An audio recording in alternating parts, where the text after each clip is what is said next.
Jadi memang overall bisa dilihat ya. Jadi untuk dari harganya kita ngelihat sebenarnya masih ada pergerakan untuk naik ke atas. Namun kemudian untuk emiten-emitennya sebetulnya dengan adanya kenaikan daripada harga fuel di recent ini, sebenarnya memang ini menjadi salah satu driver untuk companies earnings yang menjadi lebih baik karena cash cost yang cenderung akan meningkat. Oke, bisa kita mulai sekarang.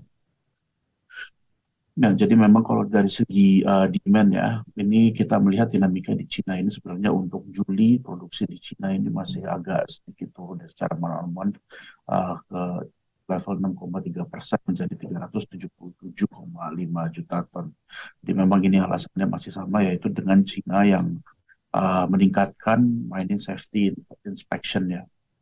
Kemudian untuk demand sendiri, jadi memang kita melihat sebenarnya dengan adanya yang increasing mining safety inspection ini, kemudian ekspektasi daripada demandnya itu juga tetap robust dari negara Cina. Dan di sisi lain terkait dengan konsumsi electricity-nya, jadi memang untuk Cina sendiri ini akibat cuaca yang kurang favorable, power generation dan dari hydro powernya ini juga affected karena memang curah hujannya lebih rendah sehingga di tengah-tengah memang mereka masih butuhkan energi konsumsi yang lebih tinggi. Makanya kemudian untuk power plant generationnya juga lebih dimaksimalkan oleh government ya.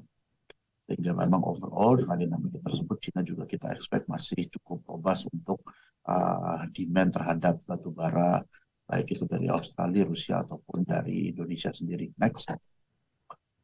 Ya, terkait dengan India sendiri, ini relatif mirip-mirip dikarenakan dengan faktor cuaca. Memang hydroelectric power generation di India juga menurun ya efektivitas atau produksinya, sehingga memang governnya masih berusaha untuk terus meningkatkan impor dan juga meningkatkan kapasitas daripada power generation dari batu baranya menggunakan dengan untuk mensupport daripada konsumsi electricity di India sendiri.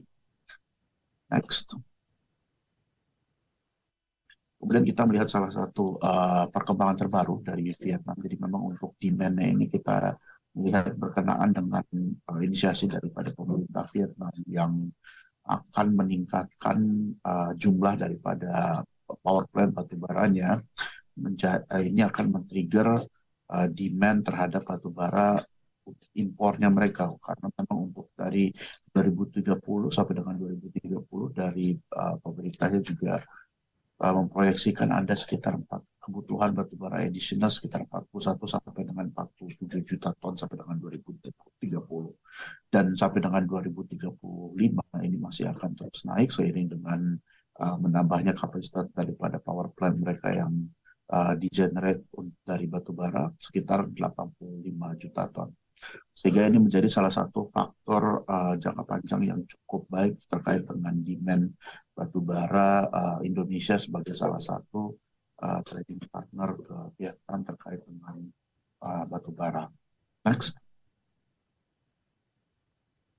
Ya, terkait dengan supply sendiri, jadi memang kita melihat ada salah satu pergerakan dari Australia sendiri. Ini kemarin pemerintahnya juga sudah menginisiasikan bahwa mulai dari tahun depan di bulan Juli ini untuk royalty rate-nya ini akan ada kenaikan untuk segala jenis miners baik yang open underground ataupun yang deep underground.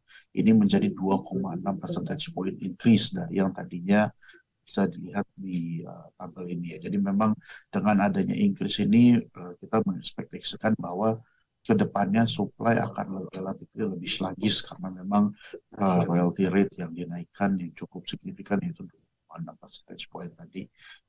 Salah satu major coal miners di Australia sendiri di yang bernama Broken Hill Proprietary atau BHP ini juga sudah menginisiasikan bahwa mereka akan membatalkan investasinya di, di Australia, terutama untuk di State Queensland. Gitu. Perlu diingat BHP ini juga memproduksi sekitar 10% daripada total batubara Australia, jadi cukup signifikan. Sehingga kedepannya dari supply dari Australia kita melihat sedikit supply crunch kedepannya di tengah memang kedepannya juga masih apa namanya robust daripada demand dari import, baik itu dari Cina, India, ataupun Vietnam. Next. Kemudian untuk Indonesia sendiri, ini kita melihat di 8 months 2023, jadi Indonesia sendiri sudah memproduksi total 504 juta ton, atau naik 11,8% dengan total sekitar 70% run rate daripada target pemerintah tahun ini yang ada sekitar 650 juta ton. Kemudian untuk domestic consumption-nya sampai dengan bulan Agustus masih relatively sama dan stabil ya. Di bulan Agustus sendiri ini masih 2,3% kenaikannya menjadi 21,3 juta ton, dan secara kumulatif ini menjadi 174 juta ton atau naik 7,2%. Memang untuk Agustus sendiri ekspor sedikit menurun sebesar 9,1% sebenarnya ke level 28,2 juta ton. Namun kita melihat sebenarnya untuk kumulatif ini masih remain strong di level kenaikannya 7,3% secara year on year, secara kumulatif menjadi 238 juta ton. Dan tadi yang sudah kita sampaikan, dan demand yang masih kuat dan juga supply yang agak relatif sluggish, terutama dari Australia, kita melihat adanya kedepannya potensial demand terhadap batubara Indonesia yang mungkin masih robust ke depannya, baik itu dari near term ataupun in the longer run. Next. Terkait untuk price sendiri, jadi memang kalau misalkan kita melihat di bulan Agustus ini, average batubara bulanan ini ada di 146 atau 140 juta ton, masih cenderung naik secara menurun 8,5%, dan secara year to date memang Newcastle ini masih ada di level 190 juta ton, dan ini relatively higher dari skenario bull kita yaitu 3,1% di level 185 ya.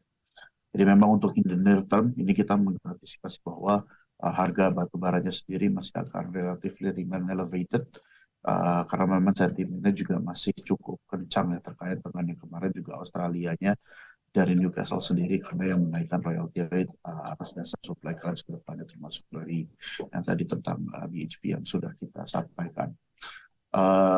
Kita overall masih maintain universal price projection kita, dan memang tendensinya untuk Q3 ini harganya akan jatuh di base, antara base dan juga pull dari kita, yaitu di level 138 sampai dengan 157 dolar per ton untuk universal price-nya. Kemudian terkait untuk emiten-emitennya, memang kita melihat sepertinya dengan adanya kenaikan harga yang masih ada dengan remain elevated ini, kemudian juga dari kenaikan demand sendiri, ini kita masih ekspektasikan masih menguntungkan. Namun harga fuel yang sekarang ini naik itu juga akan mengoffset keuntungan daripada emiten, terutama dari cash cost, karena memang untuk harga fuel karena memang untuk komponen biaya fuel sendiri ini bisa mencapai sekitar 20% daripada finance cash cost. Mungkin sekian dari saya untuk hari ini. Kembali ke Glenda, dan selamat pagi Sobat Miras.